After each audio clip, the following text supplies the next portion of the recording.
Isabel Allende has been here so many times that I have actually lost count. Why has she come so often? You know why. Because we love her.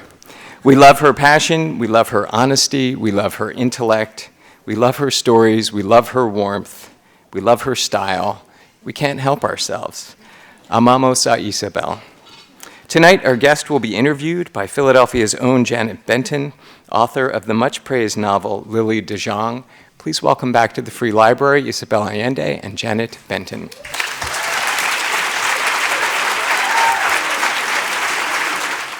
So the novel we're here to celebrate is called In the Midst of Winter, and it brings three very different characters together. Lucia Meraz is a 62-year-old visiting lecturer who lived through the military takeover of Chile. She's living in the basement apartment of her colleague, Richard Bowmaster, a 60-year-old American human rights scholar at NYU whose parents were Holocaust survivors.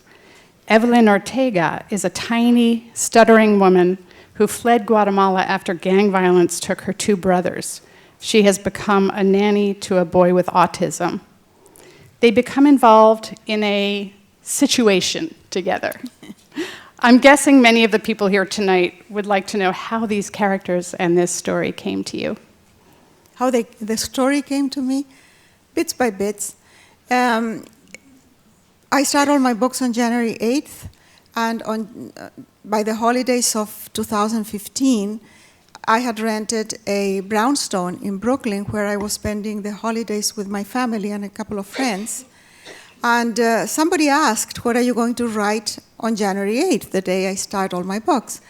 And I said, I really don't know yet. But by January 7th, I hope to have some idea. So everybody started giving ideas. And I picked up some of those ideas that resonated with me. For example, one of the ideas was given by my daughter-in-law, Lori, who runs my foundation. And we have been working with immigrants and refugees for a while. So she said, you have to write about refugees. And somebody else said, write about me, and he's a scholar in NYU. And then I remember that I have a brother that is also an academic, weird people. So that's a great character. My brother is vegan and he has 4 cats. I mean, that's perfect for a book. But you know, life is so strange that we were yesterday in Princeton and I said that I had a character that was vegan with 4 cats, and then the director of the library came forward and said, I'm vegan with 4 cats. Now, what are the odds that that can happen? I mean, really. I got sidetracked. What was the question? That's great. You've told us where the story came from. What brought them together? So I had these 3 characters, and I had, of course, a woman. I needed a female protagonist, and I thought of someone that would be in her 60s, who has gone through a lot of losses in her life. She's divorced. She has gone through breast cancer. She lost her mother, and she has come to teach a course in NYU, and she likes Richard, the landlord of this brownstone, and her boss at the university. But he's not available. And she has these romantic ideas, as I do. I'm 75, but I'm always thinking romance and sex. So I thought she would be too. Being Chilean, probably she would be too. So I brought them together. I needed something to happen. And at that point, when I had started the book, there was a blizzard in New York. I mean, you remember the blizzard last year in January when everything was paralyzed by the snow. Perfect, that's exactly what I needed. And so I decided to have my characters trapped for 3 days in the snowstorm in this house in Brooklyn. And that's the story. Well, there's more to it. In the Midst of Winter shows the struggles of undocumented immigrants and the terror of extreme repression and brutality. Lucia says, the law is cruel and justice is blind. What do you wish more people understood about the experiences of those who must leave their own countries? Well, I would like people to not think in terms of numbers, but in terms of individuals, names, faces, stories. We tend to think 68,000 kids cross the border. That's a number. And each one of those kids means something. It's a person with a story. No one leaves what is familiar to them, their home, their language, their family, everything they know, everything they have, to go to another place where they will be received with hostility and aggression unless they're running for their lives.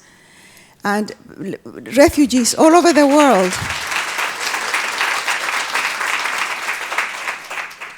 refugees are people who are desperate, and we fail to see that.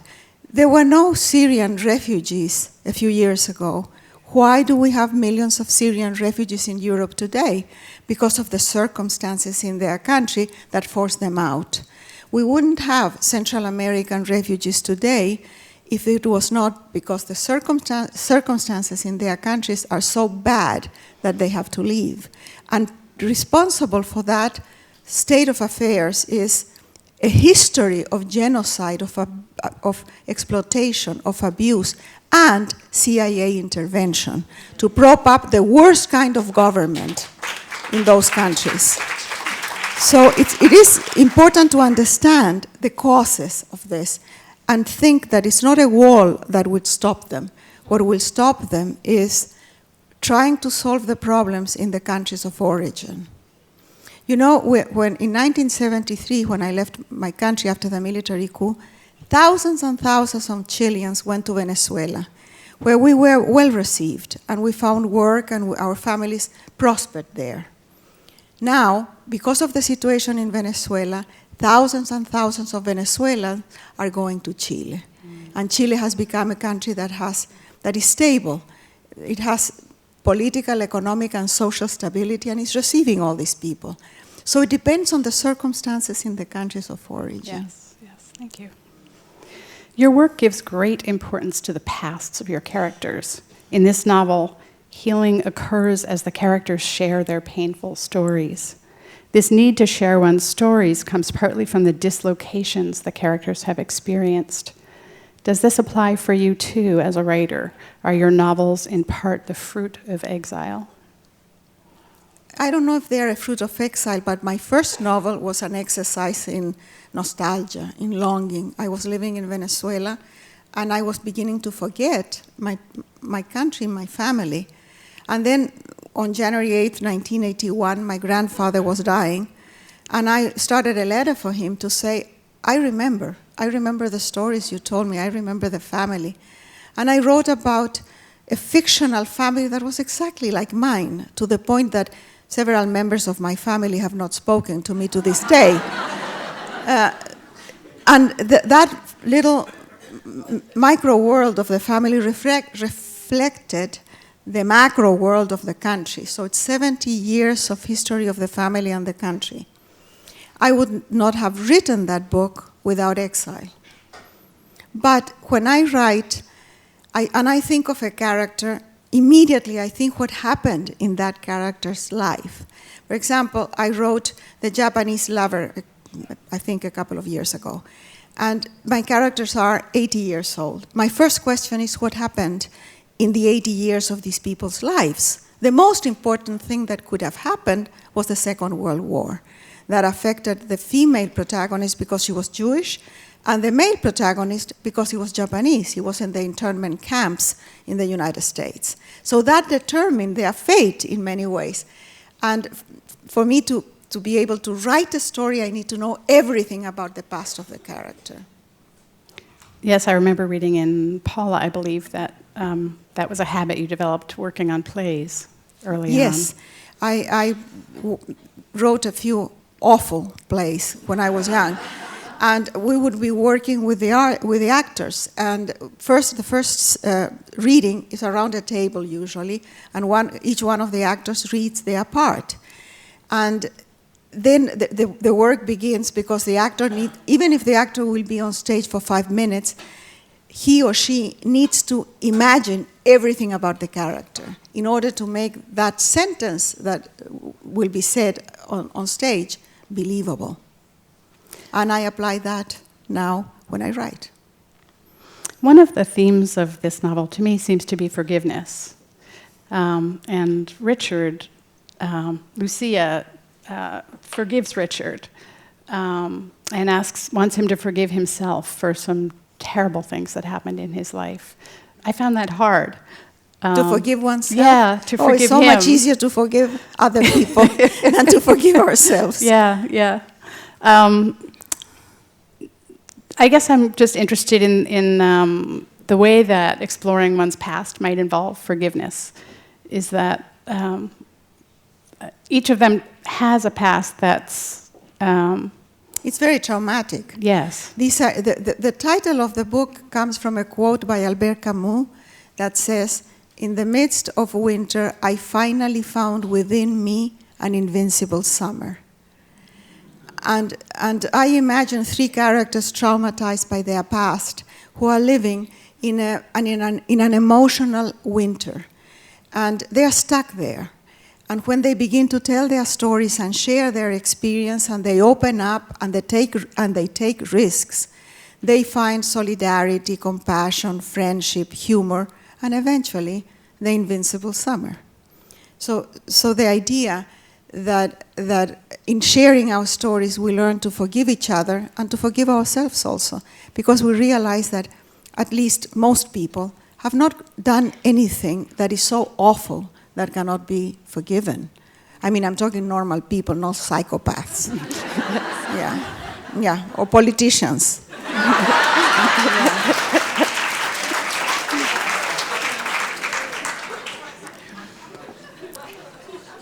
You grew up feeling hampered by the limits placed on girls and women. In your novels, you create worlds in which women's connections and power are often paramount and have saving force. Has writing these stories been satisfying in this way? Well, I don't know any other stories. The people say, why do you always write about strong women? I never met one that isn't. So I don't know. And my job is to get people to talk and tell me their stories. And I find that connection of sharing our lives really important. Today I got a letter I get a lot of letters every day, and today I got an email from a woman that just lost her daughter. She was 23 years old and she drowned in San Diego. And she writes to me and she said that she's desperate. She doesn't know how she's going to survive her broken heart. And how did I find joy again in my life? And the only thing that I could tell her was, get out there and share the story. Talk. Don't isolate yourself. Because when you start sharing, you realize that everybody has losses. And we somehow get back on our knees and keep on living. But if we close ourselves like Richard does in the book, and you never forgive yourself and you never open up to the losses of other people, then everything seems eternally dark. It's an eternal winter. Throughout your work, especially in painful moments, the ghosts of loved ones offer great comfort to the living. And there's quite a lot about the persistence of the soul or the spirit after death. Do readers write to you of their own mystical experiences? No. They don't. They think that I make up those things. And actually, I don't see ghosts, but I feel the spirit of my daughter. I am in touch with my grandmother. I am in touch with my daughter as I am with my mother. My mother is 97 years old. She lives in Chile. We communicate daily through email, but I'm not with her. I'm not seeing her. It's the same with Paula. I'm not seeing her, but I'm communicating with her permanently. So, of course, I do believe that there is much more than the material world in which we live. But in the United States, people don't think that way. But everybody consults astrologers and psychics and therapists. Everybody has a therapist. Well, I think that's something very beautiful about your work. What, the therapist? No, that, that continuity between the dead and the living. And in all your work, you do take on these big issues of living and dying. Your characters often experience renewal as well, a rebirth of hope, curiosity, and desire. And I think that's a part of what makes your work so deeply moving is that you take on life's big questions. Do you think this is a part of why you write, to be able to explore these questions? I write only about certain things. And I've been writing for 35 years. I have 23 published books.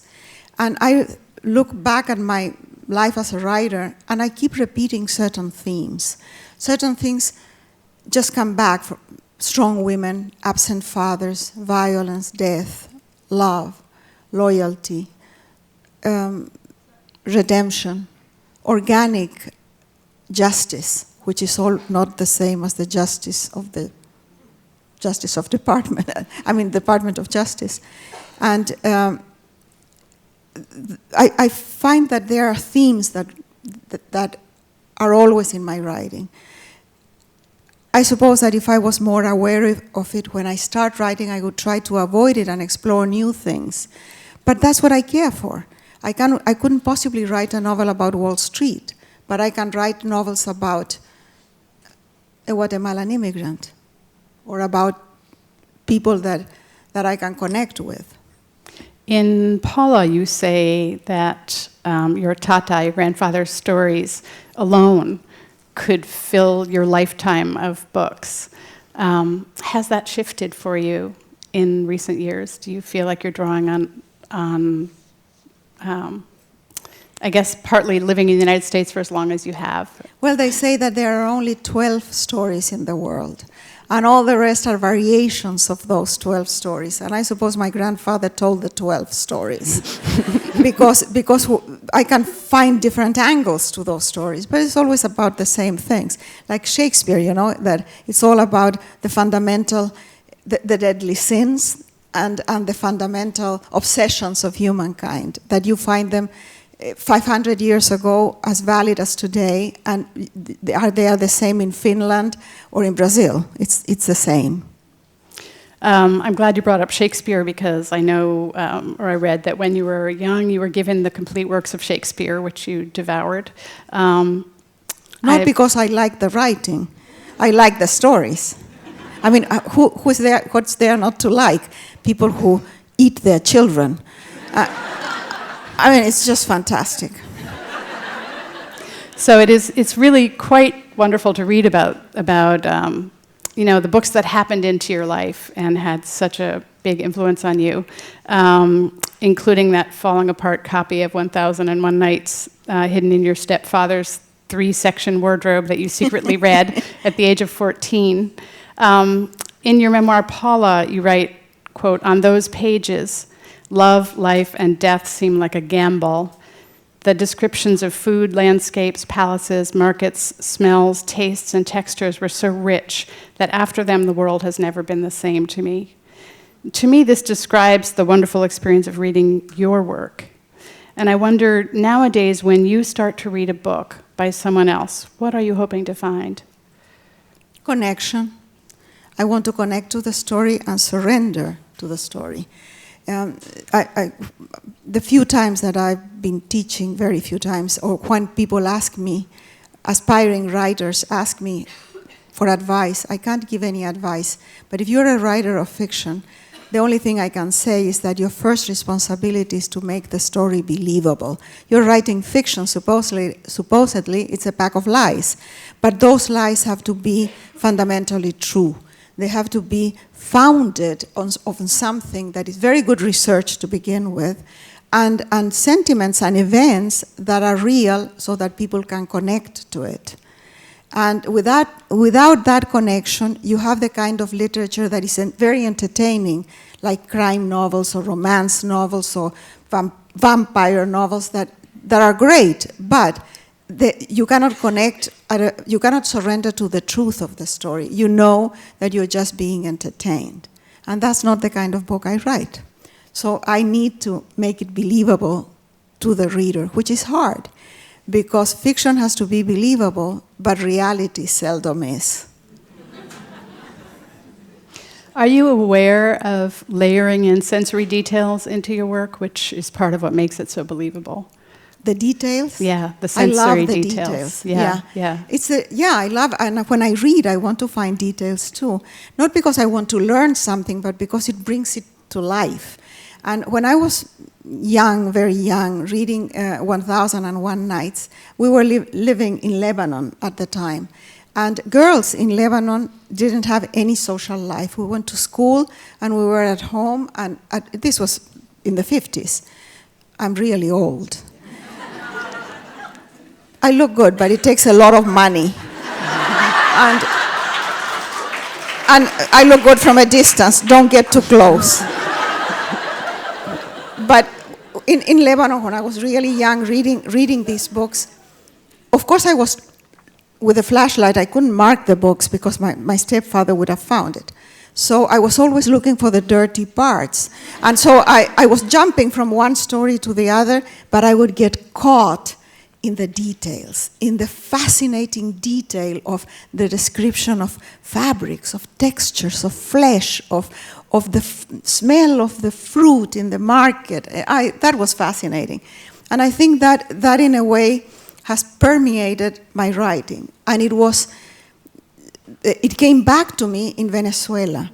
I left Chile after the military coup, and Chile was a country, a somber, sober country in winter at the time when I left, that was living, at least half the population, in terror and in a very repressive government. And I landed in a few hours in this country, in Venezuela, that was the second richest country in the world after Saudi Arabia because of the oil boom, and everything was abundant.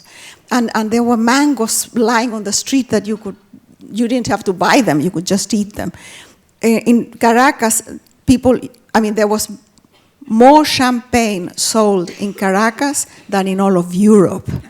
It was just, everything was like the 1001 Nights. So when I wrote The House of the Spirits in Venezuela, I think that all that abundance of Venezuela permeated the book. And although the book is about Chile, it has that texture that I got there. And that's what in your work demands surrender of the reader, is that level of detail, that when you sink into it, you do really believe what's going on. Despite the seriousness of your work, it does have its funny moments.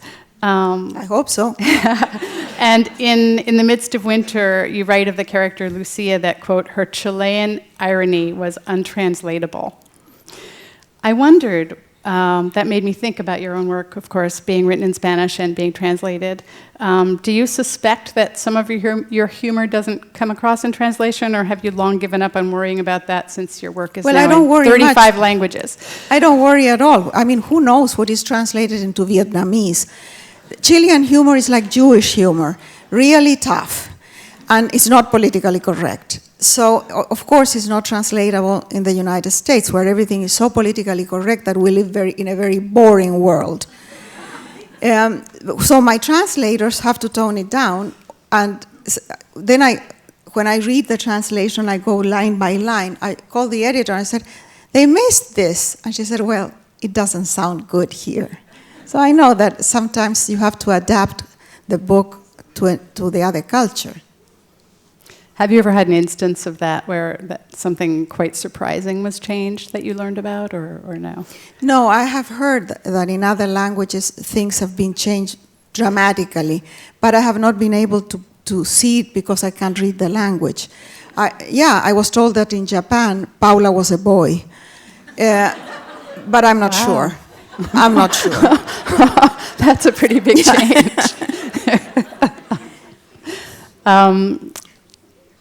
You describe yourself as writing from a deep, quiet place of dreams, visions, and free-flowing stories.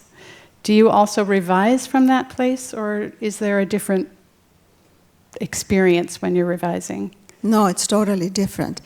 First I research, and that is very pragmatic, and I try to be as detailed and accurate as possible. I have written several historical novels, and very seldom I have had a historian complaining, and historians are watching, because I'm really careful with the research. And then I try to tell the story from the belly, not from the brain. Let it be, let it flow. And then the editing and the correcting time comes, and that's very cerebral. It's different. And I have one more question, which I think you already said you don't have answers to, and then we'll open up the questions for everyone else. What advice do you like to give to writers? To aspiring writers? Very few, because everybody writes in a different way.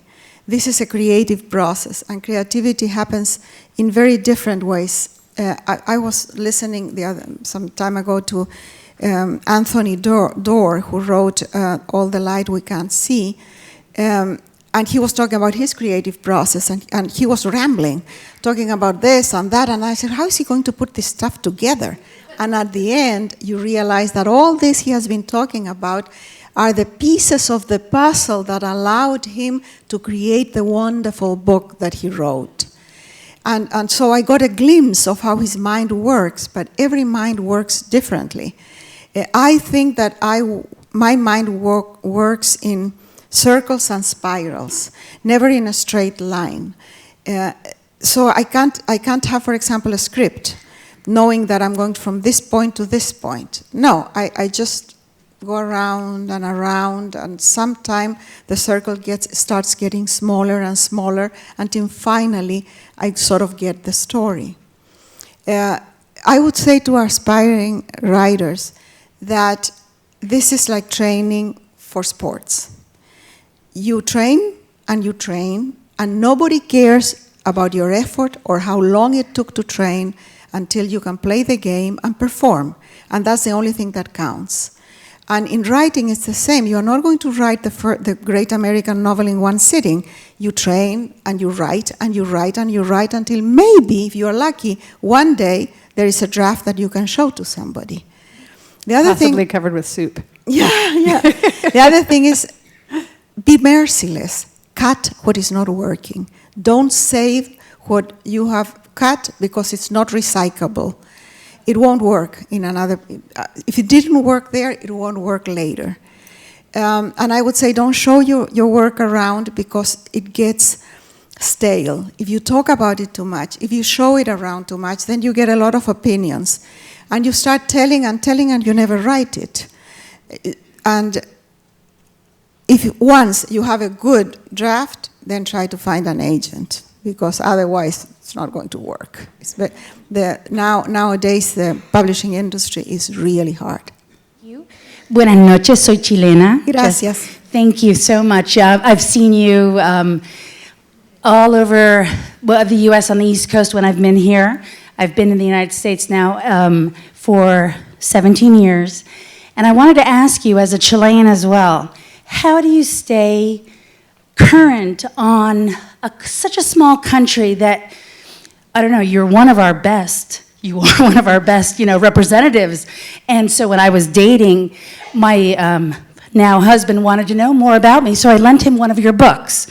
And so I said, just read her book, and then you'll find, we're sort of like this. So I lent him My Invented Country. But I wanted to know, how do you what message do you have for Latin American women in the United States? How we can make our voices heard, and how do you stay current on Chilean, issues here in the U.S.? Well, I would say that I keep connected because my parents are alive. My mother is 97 and my stepfather is 101. God, they are immortal. My mother has wanted to be a widow for the last 10 years. But unless we help a little, it's not going to happen. I'm connected with my mother daily. She writes to me every single day by email, and I answer every day. Then I save my letter and her letter. And by the end of the year, I have a box where I put all the letters in chronological order. I have a storage room full of letters for decades. And each letter contains between 600 and 800 letters, each box. So you can imagine it's 2 lifetimes in writing. So that keeps me connected. Plus, I go to Chile often, and I'm aware of, in big strokes, not the detail, of what's going on politically and otherwise in Chile. Now, the second part of your question about what would I say to Latin Americans that live here as immigrants, that you don't have to choose. You can have the best of both places. Don't give up your language, your traditions, your customs, your family, your memories, because you don't need to. You can get the best of this country and the best of what you brought with you and have a very rich life. Buenas noches, gracias por estar aquí. One of my favorite of your books is Cuentos de Baluna, and I was wondering, I'm hoping for another book of short stories, but whether that experience was different, writing short stories as opposed to novels. You know, I've written only one collection of short stories, and I doubt that we'll ever write another one. It's very difficult. It's so much easier to write a novel than a short story. A short story is like an arrow. It needs direction, speed, precision. It's like poetry also. You cannot waste anything. Everything counts, and everything is visible. You have to know from the beginning of the story how it's going to end. There is no time or space for rambling. A novel is like a tapestry that you embroider with threads of many, many colors, and you can make mistakes and nobody notices. In the richness of the pattern, they are not noticeable. So I prefer the novel because it gives me time and space to go back and forth and to redo and to rewrite and to think things over. With a short story, you can't. I grew up in the Amazon in Venezuela and Colombia, and you're one of the only writers I've ever read who captures people as people who are indigenous in the Amazon, and I was just wondering what your process was for that. I wrote one book, a young adult novel, called City of the Beasts, that is placed in the Amazon. I had been in the Amazon a couple of times and researched a lot about it. And I thought I will never be able to write about this place. It's just so alien to me, so complicated, so incredibly magical and fantastic that I can't write about it. And then many years later, many years after the trip, when I was planning a young adult novel, automatically the Amazon came to my mind because it was the perfect setting for an extraordinary adventure of a couple of kids that get lost in the Amazon and end up with an indigenous tribe. When I went to the Amazon, one of the times I went, one tribe that had never been contacted before had recently been contacted. So there was a lot of information about everything, the way they live and everything else. So I did a lot of research. And I always assume that people are people everywhere. No matter what the cultural differences, no matter where they are, we are people. We all want the same things, we all fear the same things, and we all want love, we all want respect. Why would the indigenous people from the Amazon be different? I've traveled all over the world, and Chile is one country I've never been to. You should go to Chile. Well, I've discovered Chile through your eyes, and I'm actually going in about 5 weeks. Good for you. How would you recommend that I discover the Chile that I have seen through your eyes? Oh, you will be disappointed. Because the Chile I wrote about is the old Chile. My book, My Invented Country, is a memoir about my invented country, the country that in my mind exists, the country that was my country when I was there. But 40 years or more than 40 years have gone by, the world has changed, the country has changed, and we have all changed. But still, Chile is very hospitable, very beautiful, and great food, great wine, and I think it's such a wonderful landscape from the Atacama Desert, the driest desert in the world, to Patagonia in the south, that you will have a good time, I'm sure. Just there? don't say that you are from an agent of the CIA, and it will be fine. Fine. Over there. Hi, I'm from Italy, and I read your first book when I was 14 years old, and now 14 years later, I still love your book. Thank you. Here, I've read all your books, and here I see people from all ages. And what do you think is the reason of people of these different ages love your books, like me or other? You know, I don't know. As I go around in these book tours, I realize that people are getting younger and taller. It's not a good feeling.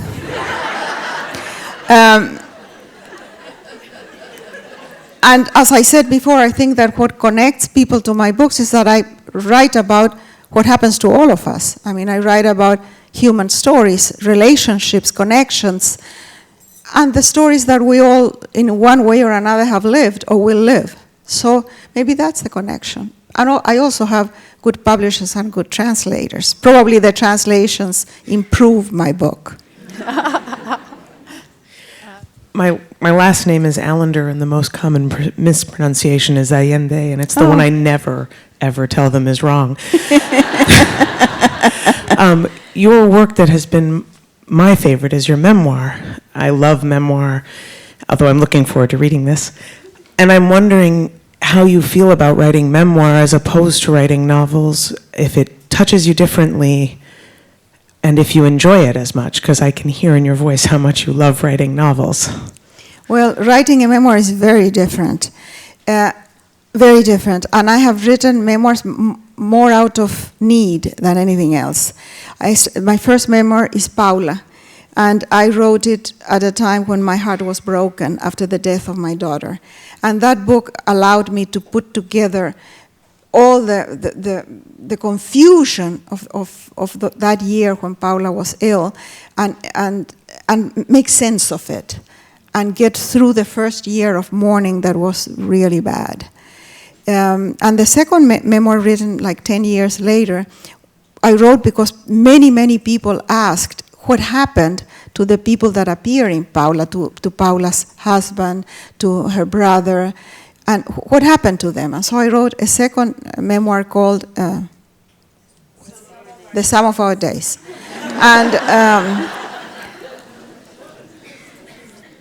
And then after that book, my son made me swear that I would never write again a memoir. Because of course in a memoir is not only about me, it's about the people who are with me in life. And have I the right to write about them, to own their stories? You know, we all have stories that we tell about ourselves, and other people who know us will tell the same story differently. So it's all very subjective. A memoir is very difficult to write, and the way that I have tried to sort that complexity is that when I write when I have written the manuscript, I show it to the people who are mentioned by name in the book, and see if they accept the way I have portrayed them. And in The Sum of Our Days, my stepson, one of my stepsons, who had been using drugs for a long time, didn't want to be in the book as a drug addict. And I couldn't change that fact, so I just took him out, because I realized that, of course, I had to respect his wish not to appear as a drug addict in the book. And unfortunately, some years later, he died of an overdose. But at the time, it was understandable that a young man would not want that. So I don't think I will write another memoir. Now that I have a lover in my life, people keep asking me, oh, how is it to be in love at 75? As if I was sort of in my last stage. Yeah, like in hospice. And I keep saying, I am, it's like being in love at 17, but with a sense of urgency, because you don't, exactly, you don't have time. How many years will I have to enjoy Roger? 5, maybe 10 before he's demented. I know I will not be, because my mother is not and I have good genes, but I don't know about him. But so people say, you have to write a memoir about this. What is there to write? 2 old people in bed? Is that what you want me to write about? it doesn't look good from the outside. So I don't think I'll write a memoir about that. Good afternoon. My name is Gretel Cuevas. It is a pleasure to meet you. So, as you mentioned, many of your characters are inspired in people you know. So I was wondering what is the quality that you value most on people? Well, I value, for real life, a lot of qualities. But in my books, I can't choose people who have common sense. They don't make good characters in books. Yeah, because nothing happens to them ever. I like crazy people for the books, not to live with them, of course. But in real life, what I like, there are several things I like very much. Kindness, good intention, humor. I like people who like animals also, for some reason. I like intelligence, intelligence, but not in an abstract way.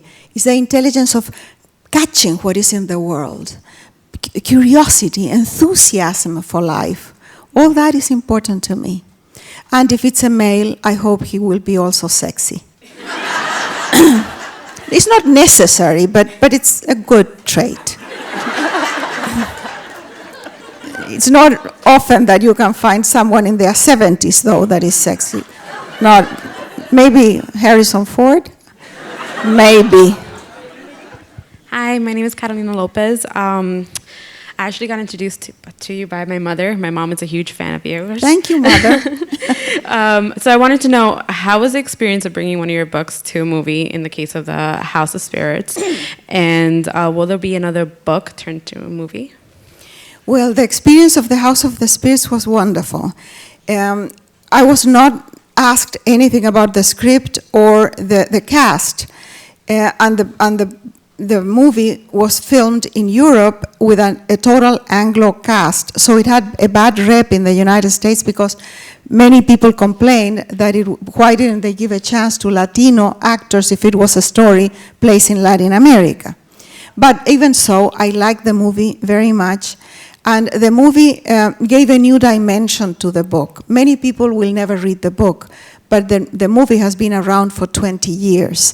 Now the option is gone, and so it's terminated. So I'm already getting calls to make a remake of The House of the Spirits. That would probably be absolutely different from the first one. And then there is another movie of Love and Shadows that was made in Argentina with a Latino cast. And that was, in my opinion, a good movie, but it never had the impact of The House of the Spirits, because at the time when that movie was made, 20 years ago, Hollywood would not invest in such a big production if they didn't have big names. So Meryl Streep, Jeremy Irons, Glenn Close, Vanessa Redgrave, all of them were in the movie, and they created this enthusiasm about the movie that would not have happened without them. Now things are different, and you can make movies that are not in English and not with very famous actors and still be successful. I have had options for other books like Daughter of Fortune and others, but the contracts now, the movie contracts have changed, and first of all, there's no termination to the contract. They're forever. So you sell the right forever. That means that if they don't make the movie, no one else can make it. Wow. And forever, no one can.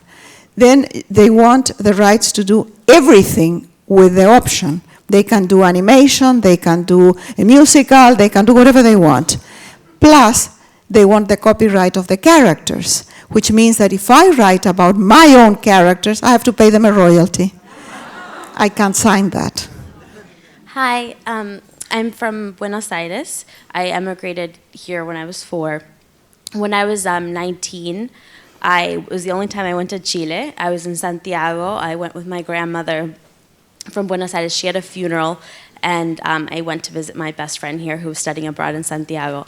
And I had this very unique experience where this 70-something-year-old woman that my grandfather had trained with, who was an orthodontist, was very fascist. She came from a military family, and she was driving us around, and she took us to Pablo Neruda's house, which was so strange for me, the contradiction.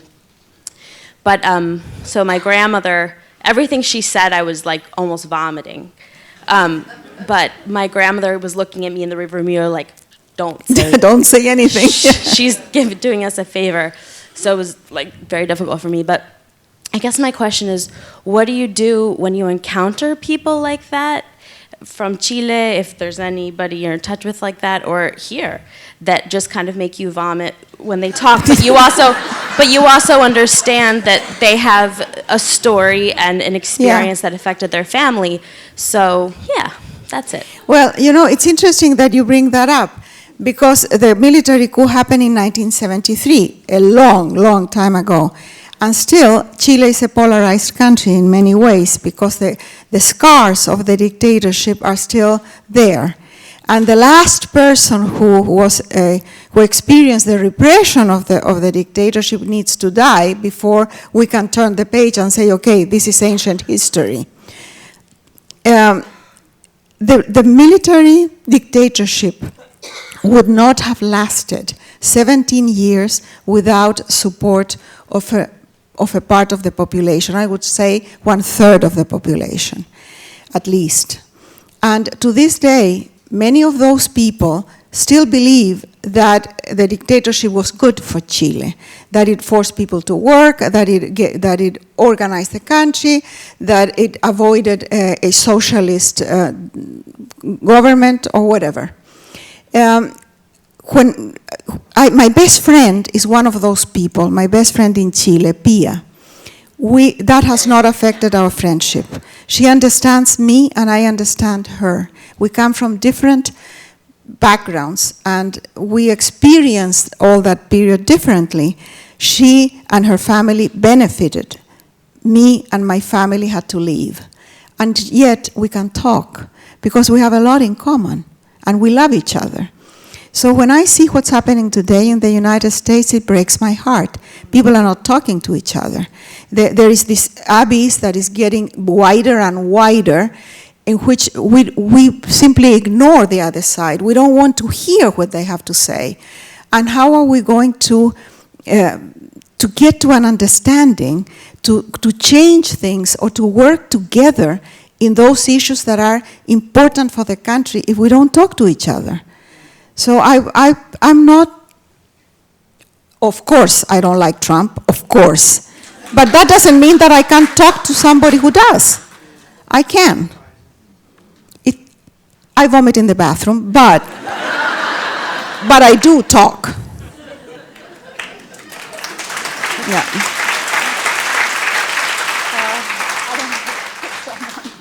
It's so hard to pick. I feel bad for whoever I'm not picking. Hi, hola. Soy Paola Weber, soy la sobrina La Pía. ¡Ay, qué linda mi Pía! Bueno, two things. First of all, what is the reason you start your books January 8th? And the second, what happens if you don't have a story and January is coming up? Did you freak out? Well,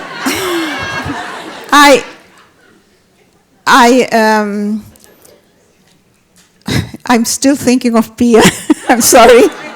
Sorry. I started my books on January 8th because I started the first one on that date. And it was a lucky book, so I started the second one on the same date, and then the third, and now I don't dare change it. Because if I do, something horrible will happen. Also, because of discipline, I need to carve the time and the space and the solitude to be able to write, and that's several months in the year. What was the other part of the question? If I don't have a story on January 8th, well, I'm screwed.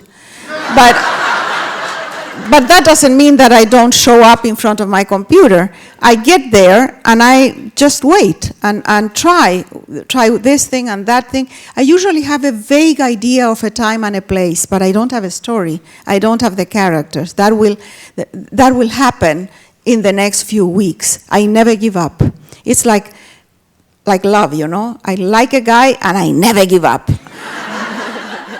It helps to be so stubborn. Good evening. My name is Angie, and I was born and raised in Costa Rica. Your work is some of your work is actually part of the school curriculum. We read your short stories, for example. I think it was the first one I ever read. And we always knew, since we were little, who Isabel Allende is. But now that I look back at Latin America authors or writers, most of our most famous and loved writers are Pablo Neruda, Pablo Coelho, El Gabo. But there is one name of a woman that always persists, and it's Isabel Allende. How have you managed all these years to make it through a world made for men, and through a world that is mainly known for our biggest men writers? Well, thank you for the question. I do not belong to the boom of Latin American literature that started around the 60s and ended around the 80s. There was a choir of male voices that told the world about Latin America, and they wrote about, they also gave us an image of who we were in Latin America.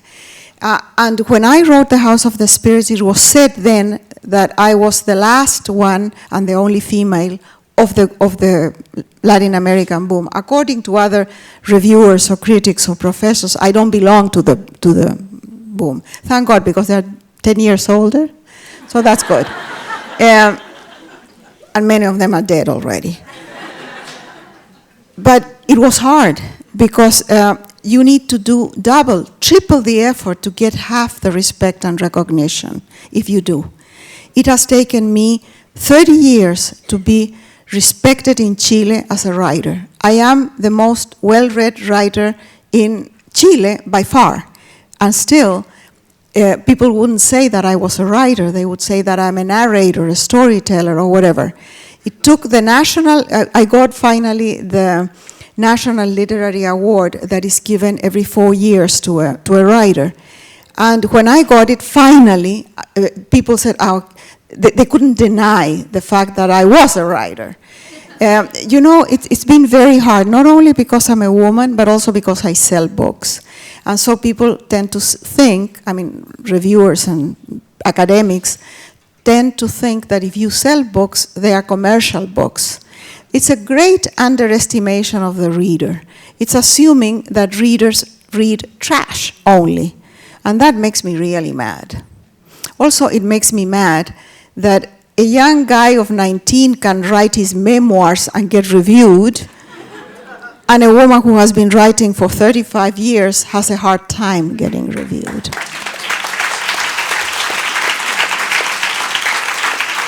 Still, I like being a woman. I don't know what I would do if I was a man. I mean, with that little capricious organ, what would you do with it? Where do you put it? It's terrible. I mean, I always imagine it must be so hard. I really enjoyed your Where novel. are you? Me. Yeah, okay. I really enjoyed your novel about Zorro, and I was curious about how you came to write a book using a pre-existing character and what that was like, and what inspired you to write that. Well, Zorro has owners, a corporation called Zorro Productions, and they came to me years ago, and they said that they had done everything with the character except a work of literature. And because I had written young adult books, historical novels, I'm from Spanish background, and I live in California, I would be the right person to write the book. And I said, look, I don't write on commission. But then I remember Antonio Banderas and the movies, and I thought I'll give it a try. But everything had been said about Zorro, everything. I mean, would you create another adventure? So I thought, okay, let me imagine a boy, what happens in the life of a boy to become Zorro? And so that was my story. And I had a lot of fun writing it, because at the time when Zorro supposedly lived, nothing was happening in California. There were big Mexican haciendas, and it was a territory of a few tribal people that in small tribes that didn't even communicate with each other. So it was a land where you couldn't place an adventure there, but everything was happening in Europe. It was a fantastic historical time in Europe, especially in Spain. So I took my character to Spain. And the adventure happens mostly there, and then at some point he needs to return to California. So I had him, well, the only way of transportation was by ship. So he had to come back. And the villain had to be here before. But the villain left after him. So how did I solve that? Well, the Pirates of the Caribbean, of course. They kidnap Zorro, and they keep him in New Orleans for like 3 months. That gives me enough time to move the villain rapidly to California. And then I got fascinated with the Pirates of the Caribbean because, of course, I had to research for that. And I thought I will write about that, and I will place my story in New Orleans. And I researched about that. And when I was doing that research, I realized that that was not the story I wanted to write. I wanted to write about why New Orleans became this French place. And it was because 10,000 refugees left Haiti during the slave revolt and came to Louisiana. So my story starts in Haiti, in Island Beneath the Sea. And it's a story about slavery. And all that happened because of Zorro. So you never know. And I did get to meet Antonio Banderas, by the way. Well, good evening. It's a pleasure and to... this lady over there also. Hi. It's a pleasure to listen to you. Thank you. Like you, I have a solitary profession. I'm an artist, so I'm all by myself. Do you have a schedule for yourself? I mean, what happens on January 9th? What happens on January 9th? Once you begin, do you write all day? Do you use a computer? Do you have a long-term, do you look at it long-term and say, I hope to be finished by such a time? Or how much do you write all day? Do you write every day? Well, this is my job. Yes, I write every day. And I write better in the morning than in the evening. So I write during the day. I write at home now. Before I used to write, I have a room or a place where I would write, but now I can write at home. And I write every day many hours. It's with certain discipline, but always with joy. I don't have to force myself. It's really great. It's really great. And once I get started, it's like it starts moving. It's like dancing. You can't stop. Now Roger is coming to live with me in December. I'm terrified because my house is really small. It has only 1 bedroom. And I live there with my dog, and now I will have this man living with me, that I love, by the way. But how am I going to write with a presence around? I don't know. It's going to be hard. No, I write on the computer, always. I can't write by hand anymore. Señora Allende, I'm from Puerto Rico, and we have an altar for you there. Yeah. Thank you. I must be the happiest woman here tonight because it took me 7 years to see you. Oh, thank why you. 7 years? I spent quite some time in a combat zone, and one of my friends sent me La Isla Bajo el Mar. And Baila, Sarite Baila, it lasts for me in my heart forever. Take the microphone closer. Yeah. Yes, and La Isla Bajo el Mar, when you started writing Baila, Sarite Baila, it's just still in my heart. Oh. And your book maintained me, my sanity level. So your magic. Why do you say you were in a combat zone? I'm a combat veteran. Okay. I was in Iraq for a year and a half. Yeah.